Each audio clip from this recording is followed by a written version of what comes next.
지난주에 한 주간 많은 이슈가 있었지만 그 이슈 가운데 저의 또 머리에 남는 이슈 가운데 하나는 저녁이 있는 삶이었습니다. 우리나라 1인당 연평균 1년 동안 노동시간이 2113시간입니다. 그러니까 2000시간에서 100시간이 좀 넘는다는 거죠. 근데 이러한 수치는 35개국으로 되어 있는 OECD 국가 가운데 멕시코 다음으로 2위를 달리고 있습니다. 옛날에는 항상 1등을 달리다가 지금은 2등이 됐습니다. 그런데 가장 적은 근로시간을 갖고 있는 네덜란드와 독일은 1380시간입니다. 그러니까 수치로 계산해 보면 700시간 우리보다 적다는 통계가 나옵니다. 그런데 놀랍게도 1인당 우리의 GNP, 우리의 소득을 보면 우리보다도 2배입니다. 그러니까 많이 오랫동안 일한다고 해서 많은 소득이 있다라고 볼 수는 없다는 것이죠. 그래서 지난주 수요일 2월 28일 국회 본회의에서는 주당 법정 근로시간을 기존 68시간에서 평일 40시간 그리고 연장 근로 12시간을 포함해서 52시간으로 줄이는 근로기준법 개정안을 통과를 시켰습니다. 대기업 직원들과 공무원들은 환영의 목소리를 냈고 하지만 중소기업들은 우려의 걱정의 목소리를 내고 있는 것은 사실입니다. 그러나 분명한 것은 너무나 많이 놀 수도 없고 너무나 많이 일할 수도 없다는 것입니다. 또 그래서도 안 된다는 것이죠. 그래서 요즘 이러한 저녁에 있는 삶을 가리켜 새로운 신조어가 나왔는데요. 그 신조어가 뭐냐면 화면을 보시면 워라벨이라고 하는 신조어가 나왔습니다. 워라벨이라는 것은 뭐냐면 워크-라이프 밸런스라고 해서 워크의 워, 라이프의 라, 그리고 밸런스의 벨. 즉 일과 삶의 균형을 잡는다는 것이죠. 연봉은 많습니다. 하지만 라이프, 삶이 없다면 워라벨이 되지 않는 것이죠. 일과 삶의 균형이 있을 때 우리의 마음은 행복해지고요. 또 그러다 보니까 내가 다니는 직장에 대해서 더 기쁘게 생각하고 더 오랫동안 다닐 수 있게 되는 것이죠. 그러나 이 균형이 맞지 않는다면 나중에는 삐덕거리는 소리가 나면서 결국에는 그 직장을 오래 다니지 못하게 되는 것입니다. 그래서 요즘 직장을 구할 때 이 워라벨을 기준으로 해서 직장을 구한다 해서 워라벨 이렇게 새로운 신조어가 나왔습니다. 아이러니가 아닐 수 없는 것은 이처럼 어른들은 근로시간 단축이다 해서 저녁이 있는 삶을 추구하지만 우리 어린 자녀들을 보면 학생들을 보면 그렇지 않다는 것이죠. 우리 자녀들을 보면 어떻습니까? 저녁이 있는 삶이 아니라 저녁이 없는 삶이죠. 네, 공부하죠. 시험 준비하죠. 야자하죠. 학원에 가죠. 알바하죠. 저녁이 없는 삶이에요. 그러면서 우리는 이렇게 위로하죠. 나중에 어른이 되면 지금 고생한 것이 나중에는 큰 힘이 될 거라고 지금 고생해야 된다라고 얘기를 합니다. 틀린 말은 아니지만 그리고 또한 우리의 자녀들이 내일부터는 본격적으로 학교를 다니게 됩니다. 유치원 보낼 때 생각을 해보니까 9시나 9시 반까지 이렇게 태워서 혹은 어린이집에 보냈던 기억이 납니다. 아침 일찍 일어나야 되겠죠. 초등학생들도 9시 전에 학교를 갑니다. 중학교도 그렇겠지만 특별히 이제 저도 고등학교 자녀를 두고 있는데요. 7시 40분까지 학교를 갑니다. 그럼 보통 평균적으로 이렇게 금천구에 있어도 애들이 몇 시에 일어나야 되냐면 6시 반이면 일어나야 됩니다. 대부분 12시 넘어서 자는 애들이 한참 자야 되는 애들이 6시 반에 기상을 해서 준비를 하고 학교를 가야 되는 것이죠. 요즘은 도시락이 없어서 참 감사하죠. 옛날 도시락까지 쌌을 때 얼마나 힘들었을까요? 근데 요즘은 너무나 또 급식비가 비싸죠. 여러분들은 출근 시간이 어떻게 되세요? 직장마다 다르겠지만 평균적으로는 아침 8시부터 9시 반 사이가 아닐까 생각합니다. 이 시간이 제일 많겠죠. 그럼 일찍 일어나셔야 되겠고 우리 성도님들 중에는 개중에 아침 5시까지 아침 6시까지 출근하는 분들이 계시더라고요. 대부분 이런 분들은 좀 일찍 퇴근하는 분들이고요. 어떤 분은 이렇게 3교대 시간이 있기 때문에 주야 혹은 비번 이렇게 해서 로테이션으로 돌아가면서 낮과 밤이 바뀌는 분도 계시고요. 또 어떤 분은 이렇게 신방을 가니까 오후 4시에 일을 시작하세요. 오후에 4시에 일을 시작해서 평일 때는 새벽 2시에 마치고요.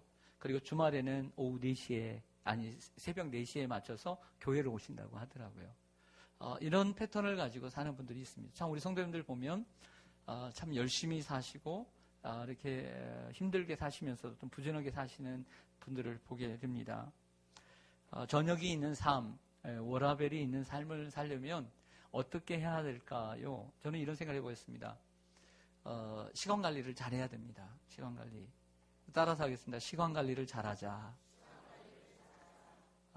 여러분, 성경 오늘은 좀 화면을 좀 보시죠. 여호수아 3장 1절입니다. 오늘 3장 1절 시작. 또 여호수아가 아침에 일찍이 일어나서 그와 모든 이스라엘 자손들과 더불어 시딤에서 떠나 요단에 이르러 건너가기 전에 거기서 유숙하니라. 아멘. 언제 일어났어요? 아침에 일찍 일어났어요. 누가요?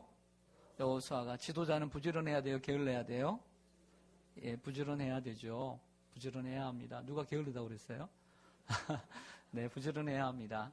자, 요단강 동편 시딤이라는 곳에서 이제 요단을 건너야 돼요. 요단은 강이에요. 강을 건너야 하는데, 이 강을 건너기 전에 이제 준비를 시키고 이제 가는데 아침에 일찍이 일어났단 말이에요. 여호수아가. 여러분 한번 생각해 보겠습니다.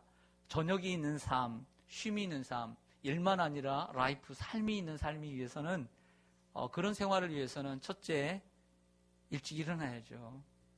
생각해 보시다. 12시에 일어나가지고 오후 잠깐 일하고 저녁이 있는 삶이 있을까요? 없을까요? 우리 청년들 12시까지 이제 방학 때 잤잖아요. 그렇잖아요. 저도 그랬어요. 근데 여러분 12시에 일어났다고 하십시다. 저녁이 있는 삶이 있을까요? 없죠. 아침에 일찍이 일어나야 저녁이 있는 삶이 보장이 되는 거 아니겠어요? 시간 관리죠. 지도자는 부지런해야 될 줄로 믿습니다. 로마서 12장 8절을 좀 보시죠. 혹 위로하는 자면 위로하는 일로. 여러분 우리가 남들을 위로할 때 뭐 가르치려고 해서는 안 됩니다. 뭘 훈계해서도 안 되고요. 그냥 위로하는 일은 위로하는 일로 해야 합니다. 구제하는 자는 성실함으로, 구제하는 자는 성실함으로 하라고 그랬어요. 여러분 구제는 내 것이 아닙니다. 성실함으로 해야 됩니다. 혹이라도 구제를 할 때 정직해야 합니다. 정직해야 합니다. 여러분 어금니 아빠의 일을 통해서 우리는 때때로 혜택과 수혜를 받는 사람도 정확하게 살펴야 된다는 것을 배웠습니다. 희귀병을 앓고 있는 딸 아이를 이용해 어금니 아빠의 행복이라는 책을 냈습니다. 그리고 숱한 방송에 나왔습니다. 수많은 사람들이 돈을 썼는데 그 사람이 외제차를 몇 대를 굴리고 그리고 그의 삶은 너무나 말할 수 없는 부요 속에 살았습니다. 근데 그 딸의 친구를 죽이고 유기했습니다. 여러분, 우리는 구제를 할 때에도 그 사람에게 꼭 필요한 사람에게 구제해야 될 줄로 믿습니다. 이런 관리가 필요한 거죠. 토요일 날 밤에 그것이 알고 싶다라고 하는 프로가 있습니다. 우리 아이들이 그것만은 놓치지 않으려고 노력을 하더라고요. 시사적인 거니까 배울 필요가 있겠다 하고 말리진 않습니다. 난 주일날 아침에는 일어나기 힘들다. 그런 얘기를 하지 않도록 노력을 하죠. 알아서 잘 일어납니다. 근데 어젯밤에 오늘 이슈가 뭐니 그랬더니 뭐 서산에 대한청소년 개척단의 이야기를 한다는 거예요. 그 옛날 얘기인데 그래서 제가 봤습니다. 함께 보면서 안타까워했습니다. 1960년대 새로운 정부가 들어오면서 서산의 한 개척지의 바다입니다. 그 바다를 사람들, 율랑녀 그리고 범죄자들을 모아서 제일 많을 때는 1700명을 군막 텐트에 몰아넣고 그 바다에 돌을 갖다 넣으면서 돌을 개척을 해서 이제 돈을 만드는 것입니다. 수십 년 동안 노력을 해서. 이제 계속해서 파고들니 정부가 했던 사업 가운데 어렵고 고단했던 우리의 삶을 위해서 미국이 구제를 합니다. 미국이 구제를 하는데 그 쌀, 보리, 밀, 좋은 것들을 구제를 받는데 구제를 하는 데는 조건이 있더라는 거예요. 조건. 그 조건을 마련하기 위해서 정부가 이러한 조건이 될 수 있는 그 굽이 될 수 있는 조건을 만든 거예요. 그런데 이 서산의 이 바닷가에 이 사람들이 어떤 사람이냐면 그런 사람들만 오는 것이 아니라 그냥 지나가다가 경찰들이 그냥 어린 아이들 또 100명씩 있을 경우 어린 아이들 그냥 보쌈해 가지고 와서 하고 공장에서 일하는 그 젊은 20대 초반의 아이들을 꿰가지고 2배로 돈 주는 곳에 있으니까 여기에 공장이 있으니까 오라고. 봉제 공장이 있어서 간 줄 알았더니 인간 공장이었더라. 인간 공장. 거기에 성폭행하고 그리고 한 번도 보지 못한 그 사람들과 결혼을 시키고. 근데 알고 봤더니 그 중간책이 이 정부가 다 알았는지 몰랐는지 그건 뭐 둘째치고 그 중간책이 그 미국에서 보낸 그 원조를 다 받은 거예요. 다 받고서 그곳에서 가로채서 그것을 다 돈으로 팔아가지고 자기 호의호식 한 거예요.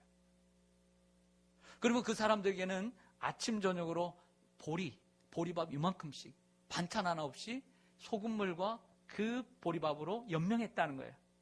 그래서 산에 들어가서 개구리든지 뱀이든지 날 것을 잡아서 먹고 소에게 주는 그 여물 가운데 콩이 몇 개씩 들어가는데 그 콩까지도 다 빼서 먹으면서 그 소가 영양실조가 걸리고 정말 우리 40-50년 전에 우리나라의 현실이라는 것을 봤을 때 너무나 가슴이 아팠어요.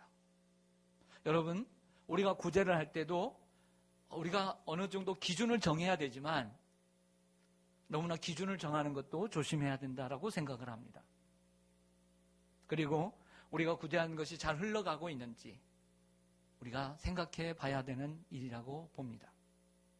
또한 이렇게 말합니다. 다스리는 자는 부지런함으로. 지도자는 부지런해야 되죠. 여러분, 제가 게을렀으면 좋겠어요? 부지런했으면 좋겠어요? 한번 얘기해 보세요. 시작. 나쁜 분들. 네. 당연하죠. 대통령이 부지런했으면 좋겠어요? 게을렀으면 좋겠어요? 부지런해야 되죠. 엄마 아빠는 부지런해야 돼요? 게을러야 돼요? 부지런해야 되죠. 엄마 아빠도 리더이기 때문입니다. 긍휼을 베푸는 자는 즐거움으로. 뭔가를 좋은 일을 하는데 정말 할까 말까 안 했으면 좋겠는데 억지로 이렇게 하지 말라는 거죠. 여러분, 지도자뿐만 아니라 모든 성공하기를 원하는 사람은 부지런해야 될 줄로 믿습니다. 새로운 3월입니다. 올해 우리나라 연예계에서 뽑은 사자성어가 하나 있더라고요. 그것은 뭘까요? 이것입니다. 근자필성이라고 하는 것입니다. 부지런한 사람은 반드시 성공한다 라고 하는 것입니다. 성공한 사람 중에 부지런하지 않은 사람이 있었을까요? 없죠. 그래서 성공을 했습니다. 명성을 얻었습니다. 명성을 얻고 성공을 했다고 해서 게을러지면 될까요? 게을러지는 순간 실패합니다. 그 성공도 유지하는 것도 부지런함인 것을 기억해야 될 줄로 믿습니다. 자기의 능력과 자기의 과거의 경험과 자기의 재능만을 의지해서는 결코 그 성공을 유지해 갈 수 없는 것입니다. 대신방을 하면서 한 성도님의 자녀 이야기를 제가 들은 적이 있습니다. 제가 물었죠. 이제 뭐 이야기를 가족들 이야기하면서 자녀 이야기를 하면서 이런 얘기했습니다. 걔가 공부를 하면서 어떻게 공부를 했냐고 물었더니 정말 열심히 했더라고요. 새벽 아침 그 사이에 일어나서 그 아침에 도서관을 가는 거예요. 그리고 한밤중에 도서관에서 나오는데요. 그 일과표가 있는데 한 주간 일과표가 있는데 매일매일 일과표가 아주 빽빽하게 열심히 계획을 하고 열심히 하더라는 거예요. 나중에는 어떤 일이 있었냐면 정말 미련하기도 하지만 엄마 나 좀 엉덩이 좀 봐줘. 봤더니 이게 고름이 잡혔는데요. 그 고름을 짜는데 얼마나 심하고 아팠는지.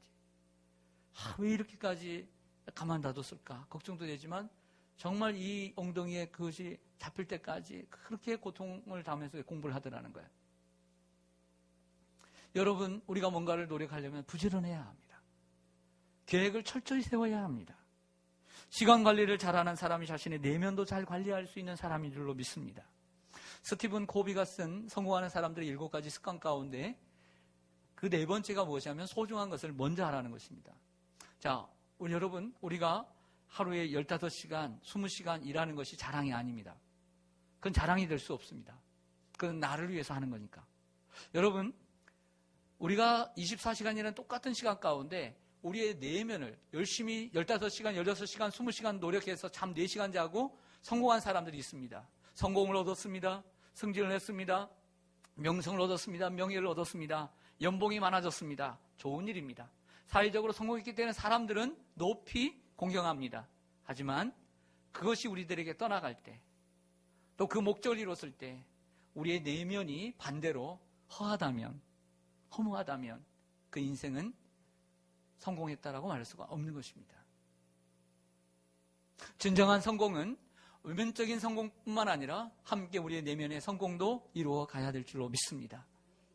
사랑하는 여러분, 여러분들은 어떤 성공을 이루고 계십니까? 사회적인 성공, 그 성공 중요하지만 그것이 여러분들에게 손에서 떠날 때, 그 자리에서 물러나야 할 때 여러분 마음속에 있는 내면의 세계는 어떻습니까? 이 내면의 세계를 아름답게 가꾸기 위해서는 우선순위를 바르게 정해야 합니다. 그렇게 사신 분이 예수 그리스도이십니다. 예수 그리스도는 새벽 일찍 미명에 기도하셨습니다.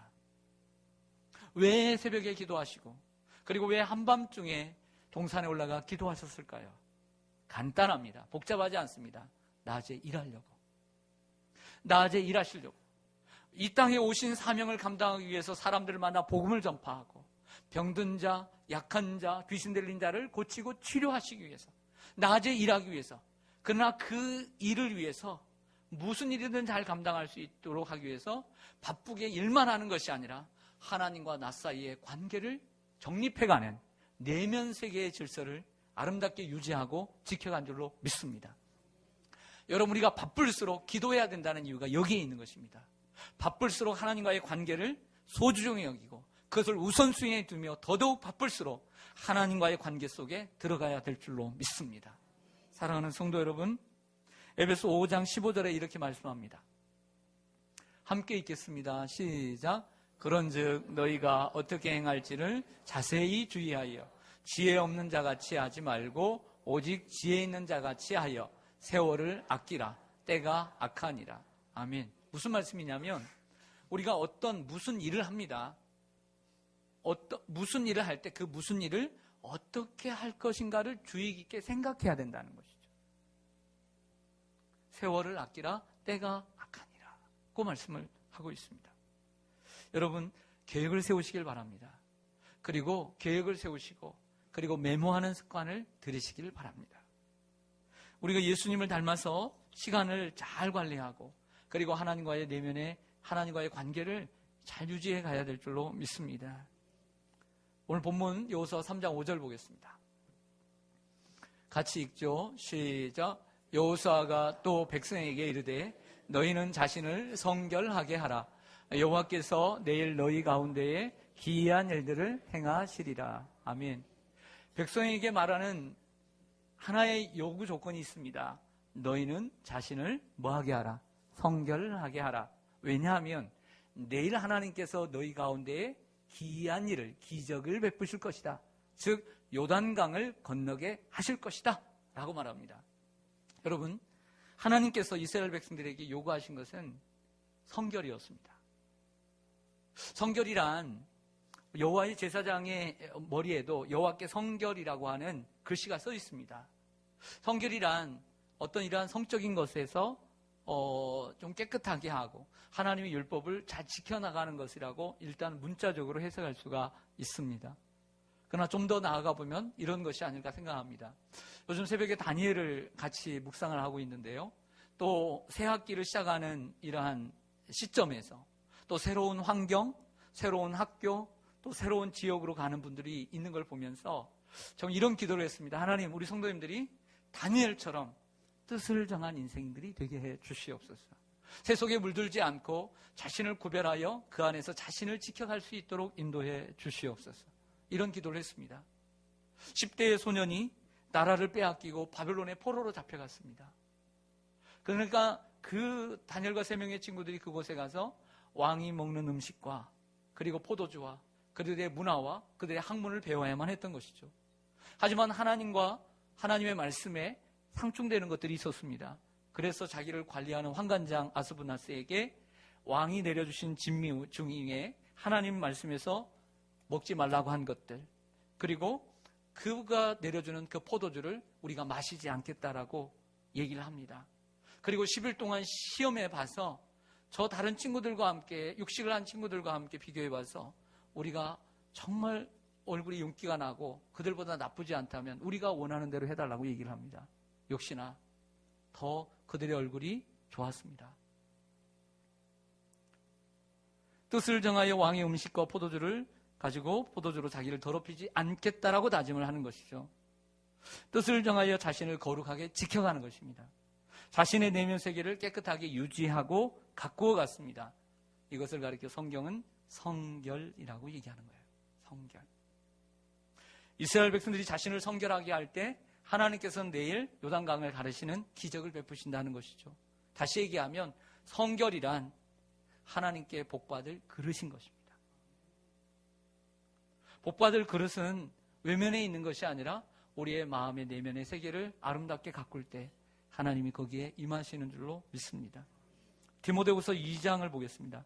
화면을 보시면 디모데후서 2장 21절 시작. 그러므로 누구든지 이런 것에서 자기를 깨끗하게 하면 귀 쓰는 그릇이 되어 거룩하고 주인의 쓰심에 합당하며 모든 선한 일에 준비함이 되리라. 아멘. 이런 것에서 자기를 깨끗하게 할 때 귀 쓰는 그릇이 되는 거예요. 그럼 주인의 쓰심에 합당하여 모든 선한 일에 준비함이 됩니다. 내일에 하나님이 주실 기적을 준비하는 것이 성결이라고 하는 것입니다. 내면 세계가 깨끗할 때 하나님께 쓰임받는 축복의 그릇이 되는 것이죠. 인격과 신앙이 고결할 때 하나님의 계획에 숨은 동역자로 선택받을 수 있는 줄로 믿습니다. 제가 20년 전에 제가 이제 가지고 올라오진 않았는데 20년 전에 딱 보니까 20년 전이에요. 제가 읽은 책 가운데 고든 맥도날드라고 하는 참 제가 존경하는 분이 있습니다. 이분의 책은 정말 다 읽고 싶은 고든 맥도날드의 내면 세계의 질서와 영적 성장이라고 하는 한참 잘 읽혀졌던 베스트셀러가 있었습니다. 그 책의 84페이지에 보니까 이런 내용이 있습니다. 질서의 삶이 있고 무질서의 삶이 있는데 그 고든 맥도날드 그분이 자기 자신을 돌아볼 때 자기 자신의 기준이지만 무질서의 삶은 이런 것이다라고 하는 것을 8가지로 얘기를 합니다. 한번 들어보세요. 자, 개인적인 얘기지만 우리와는 그렇게 큰 차이는 없는 것 같아요. 그래서 이것을 들어보고 여러분들이 정말 여러분들의 내면 세계가 무질서한지 아니면 정말 내면 세계가 질서가 잘 잡혀 있는지 한번 생각해 보시길 바랍니다. 체크해 보세요. 첫 번째, 책상이 흐트러져 있는 것을 보면 알 수 있다는 거예요. 책상이 정리되어 있지 않는 것은 무질서의 모습이라는 것입니다. 아, 나는 책상이 없어요, 목사님. 아, 다행이다. 아니에요, 화장대 있어요. 여러분들의 화장대뿐만 아니라 여러분 싱크대, 화장실, 이게 여러분들의 책상이에요. 여러분들 자녀손들을 이렇게 가르칠 때 잔소리 가운데 하나가 뭐냐면 뭐라고 그러죠? 책상 정리하라고. 정말 입이 닳도록 해야 하네요. 하죠. 저는 지금도 하고 있어요. 근데 여러분 생각해 보십시다. 아이들이 공부를 합니다. 책꽂이를 우리는 마련해주고 정말 애가 어떻게 좀 공부를 할까봐 방이라도 하나 준비해 주려고 하고 책상 하나 준비하고 책꽂이를 준비해 놓습니다. 그럼 애가 좀 공부를 해야 되는데 늘 책상을 보면 어지럽힐 수 있어. 이런 모습 가지고는 도저히 공부를 안 할 분위기야. 마음이 답답해, 안 답답해요? 답답하죠. 네. 그런데도 뭐라고 해요? 자기가 알아서 다 공부한대요. 책꽂이에는 가장 눈높이에 가장 손이 자주 가고 자주 쓰는 책들을 넣어야 되는 거예요. 자주 안 쓰는 책들은 위아래로 놓고. 그래서 대형마트에 가보면 사람들의 제일 많이 찾는 것은 눈높이에 있는 거예요. 애들의 눈높이에 있는 것은 아래에 있는 거고요. 잘 안 쓰는 것은 저 꼭대기에 저 구석에 있는 거예요. 여러분, 책상이 정리가 잘 돼 있어야 돼요. 두 번째로 얘기합니다. 차에 대해서 차가 깨끗해야 된다. 차의 내부와 외부가 너무 어지럽혀 있거나 안에 들어가면 차가 너무 여러 가지로 정리되어 있지 않는 것. 이건 내면 세계의 질서도 파괴하는 것이다. 그리고 정기적으로 차를 정비하지 않는 것 또한 이런 무질서다라고 얘기를 합니다. 개인적인 거지만. 세 번째는 약속을 잃어버리는 일이 빈번해지거나 마감일을 놓치는 경우가 잦아질 때 깜빡깜빡할 뿐만 아니라 메모 습관이 없어서 약속을 못 지켜요. 그리고 그때까지 시간을 잘 못 맞추는, 날마다 딜레이 되는 이러한 삶을 살아가는 것도 무질서다는 거죠. 네 번째는 쓸데없는 일에 시간과 정력을 허비하는 경향이 생길 때 우선순위가 없는 거죠. 다섯 번째는 자신이 해놓은 일을 보잘것없다고 느낄 때. 여러분, 우리가 자신이 하는 일에 대해서 가장 소중히 여기게 되는데 자신이 해놓은 일에 대해서 보잘것없다라고 이렇게 생각되는 것, 자신감이 없는 거죠. 또한 여섯 번째는 하나님과의 친밀한 교제로부터 얻는 기쁨을 거의 누리지 못할 때. 자, 우리는 그리스도인이기 때문에 그리스도인의 내면 세계는 하나님과의 관계인데, 즉 쉽게 얘기해서 예배의 기쁨을 누리지 못하는 생활, 예배를 드려도 기쁨이 없어요. 말씀을 들어도 은혜가 없고, 또한 기도의 기쁨을 누리지 못할 때, 기도를 하긴 하는데 기도가 억지로 되고 기도의 생활이 지긋지긋하고 기쁨이 없을 때, 찬송의 생활에 기쁨이 없고 하나님과 관계 속에서 기쁨이 없을 때, 그것은 내면 세계에 문제가 생겼다라고 보는 것이죠. 사역에 기쁨이 없습니다. 성가대에서 찬양하는 일, 아이들을 가르치는 일, 설교하는 일, 청소하는 일, 여러분들 봉사하는 일, 기쁨이 없는 것, 이것 또한 무질서다. 일곱 번째로 사적인 인간관계에도 드러나는데, 가족들과 깊은 대화를 나누지 못하고 속이 있는 대화를 하지 못하고 신경이 날카로워져 있는 것, 이것 또한 영적 무질서의 모습이다. 여덟 번째는 자신이 하는 일과 그 밖에 어떤 일도 좋아하지 않게 되는 것, 무기력한 거죠. 자기가 하는 일을 정말 좋아해서 사람들이 별것도 아니네 라고 생각했는데, 그 사람이 자기가 하는 일을 너무나 기뻐하고 최고로 생각하니까 다른 사람들도 야, 저 일이 정말 좋은가 보다, 나도 한번 저 일을 좀 해볼까, 이런 식으로 돼야 되는데 자기가 하는 일을 좋아하지 않는 거예요. 여러분, 우리가 그리스도인들이 우리 내면을, 하나님과의 관계 속에서 내면을 채우는 일은 사도 바울의 말을 인용하면 이렇습니다. 디모데전서 4장 5절에 같이 읽습니다. 시작. 하나님의 말씀과 기도로 거룩하여 짐이라. 아멘. 바울이 얘기하는 것은 우리의 영적 내면은 하나님의 말씀과 기도로 채워진다는 거예요. 하나님의 말씀을 자주 듣고 예배를 잘 드리고 말씀을 가까이 하고 기도 생활을 통해서 우리의 내면을 정리하는 거예요. 정리. 하나님이 주시는 나에게 뭘 원하시는가? 그럼 기도하면 하나님께서 우선순위, 너 이것 먼저 해라 말씀하시죠. 너 이거 하지 말아라 하나님 말씀하시는 거예요. 우리 내면 세계를 아름답게 가꿀 수 있는 것입니다. 오늘 여호수아 3장 6절로 가보겠습니다. 우리 한번 같이 읽습니다. 시작. 여호수아가 또 제사장들에게 말하여 이르되 언약궤를 메고 백성의 앞서 건너라 하매 곧 언약궤를 메고 백성의 앞서 나아가니라. 아멘. 무슨 얘기냐면 요단을 건너는 날이 되었습니다. 그 날에 요단강은 제가 가봤지만 한강의 절반도 채 되지는 않아요. 그러나 사람이 그냥 이렇게 쉽게 걸어갈 수 있는 것은 아니고요. 물이 빠져 있을 때는 뭐 허벅지까지 아니면 허리까지도 달 수 있겠죠. 가슴까지도 닿아서 건너갈 수 있겠지만 물이 많이 차면 건너갈 수가 없습니다. 먼저는 어떤 방식으로 건너가냐면 제사장들이 법궤, 언약궤를 어깨에 메고 그 맨 앞에 앞장서서 그 물이 출렁이는 그곳에 발을 담그라는 거예요. 어떤 일이 일어날지 모르잖아요. 풍덩 빠질지도 모르고 죽을지도 모르는데, 근데 믿음으로 나아가라는 거예요. 이런 말씀을 하고 있는 것이죠. 여러분, 사람의 심리가, 또 저의 심리도 그런데 사람의 심리는 서고 싶은 거예요. 사람의 심리는 앉고 싶고요. 사람의 심리는요, 눕고 싶고요. 누우면 뭐 하고 싶죠? 자고 싶고요. 누가 깨우면 더 졸고 싶고 자고 싶은 거죠.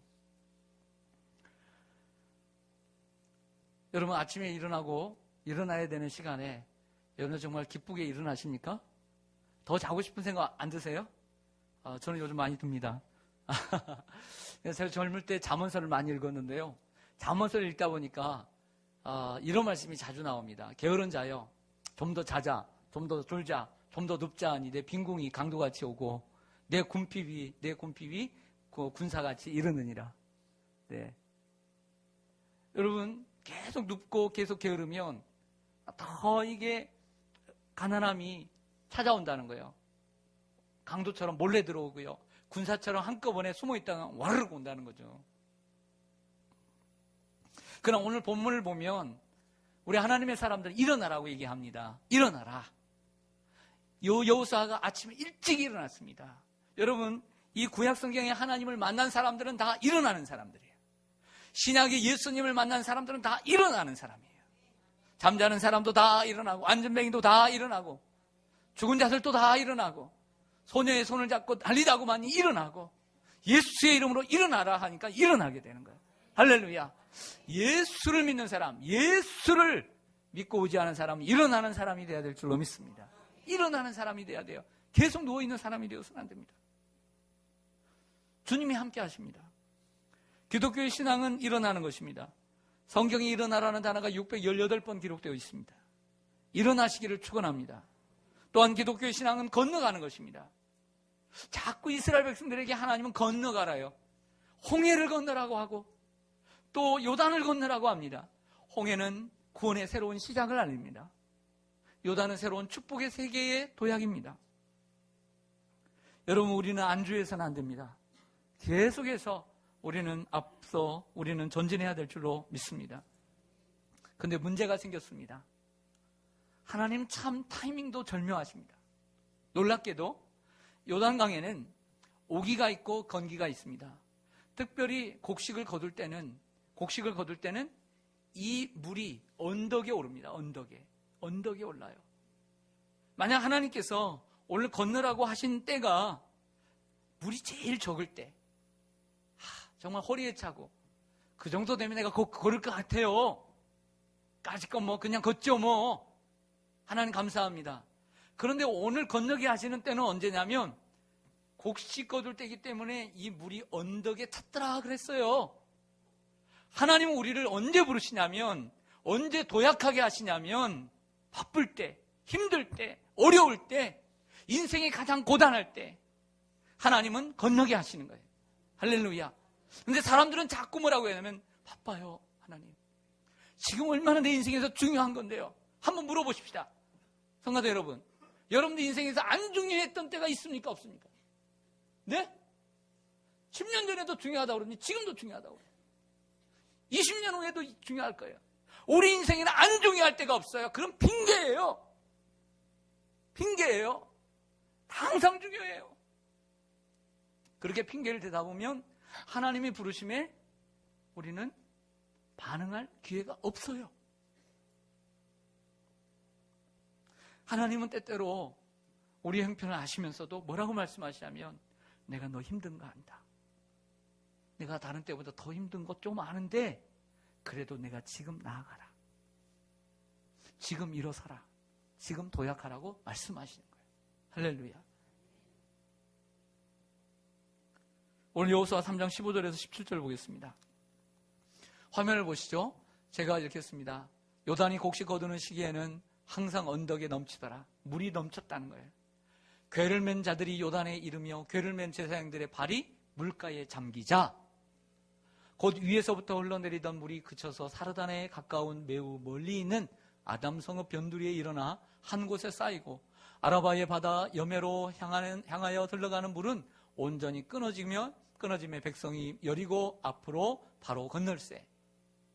여호와의 언약궤를 맨 제사장들은 요단가에서 가운데 마른 땅에 굳게 섰고 그 모든 백성이 요단을 건너기를 마칠 때까지 모든 이스라엘은 그 마른 땅으로 건너갔더라. 할렐루야. 자, 그림을 그려보면 제사장들이 언약궤를 메고 맨 앞에 아무것도 보이지 않지만 믿음으로 주님을 신뢰함으로 주님을 의지함으로 그 깊은 물을 담그라는 거예요. 담그라. 딱 담갔더니 위에서부터 흐르는 물이 그쳤더라. 할렐루야. 하나님은 이런 믿음을 보시고 역사하시는 거예요. 믿음이 있기를 축원합니다. 하나님 믿음을 보시는 거예요. 그리고 한참 그 중간에 계속 그 무거운 궤를 메고 계속 서 있는 거예요. 그 200만의 백성들이 다 지나기까지 그 축복의 중심에 그 놀라운 광경을 보면서 얼마나 기뻐하고 희열을 느꼈을까요? 하나님의 하시는 일들을 보고 감사했을 줄로 믿습니다. 사랑하는 성도 여러분, 여호수아와 제사장들이 하나님을 신뢰하고 믿음의 담력을 가지고 그 물에 발을 담그자 물이 그치고 홍해와 같은 새로운 역사가 일어난 줄로 믿습니다.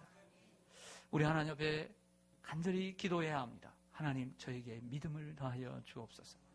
환경에 핑계대는 사람 되지 말게 해주시고 오직 주님 앞에 나아가는 자 되게 해 주시옵소서. 여러분, 리더는 부지런해야 합니다. 부지런해야 돼요. 그리고 앞서 나가는 사람이 리더입니다. 리더는 목사가 리더가 아니에요. 직분자가 리더가 아니에요. 리더는요, 부지런한 사람이 리더예요. 리더는 누구냐? 앞장서서 헌신하는 사람이 리더예요. 그리고 그 축복에 선 사람들이 리더예요. 직분자들도 리더가 될 수 있지만 직분이 없는 분들도 청년들도 리더가 될 수 있는 거예요. 그들이 우리 교회의 리더예요. 그들이 우리 교회의 영적인 리더예요. 이러한 믿음으로 삶을 살아가는 이들, 세상에서 조용하지만 세상에서 이러한 믿음의 삶을 한 걸음 한 걸음 살아가는 이들이 영적 리더예요. 하나님은 이들을 통해서 이루시는 줄로 믿습니다. 사랑하는 성도 여러분, 함께 부지런하십시다. 그리고 3월이 왔습니다. 그리고 또한 우리가 헌신해야 합니다. 앞장서서 헌신합시다. 그리고 그 축복의 중심에 서 있기를 원합니다. 우리 함께 기도하겠습니다.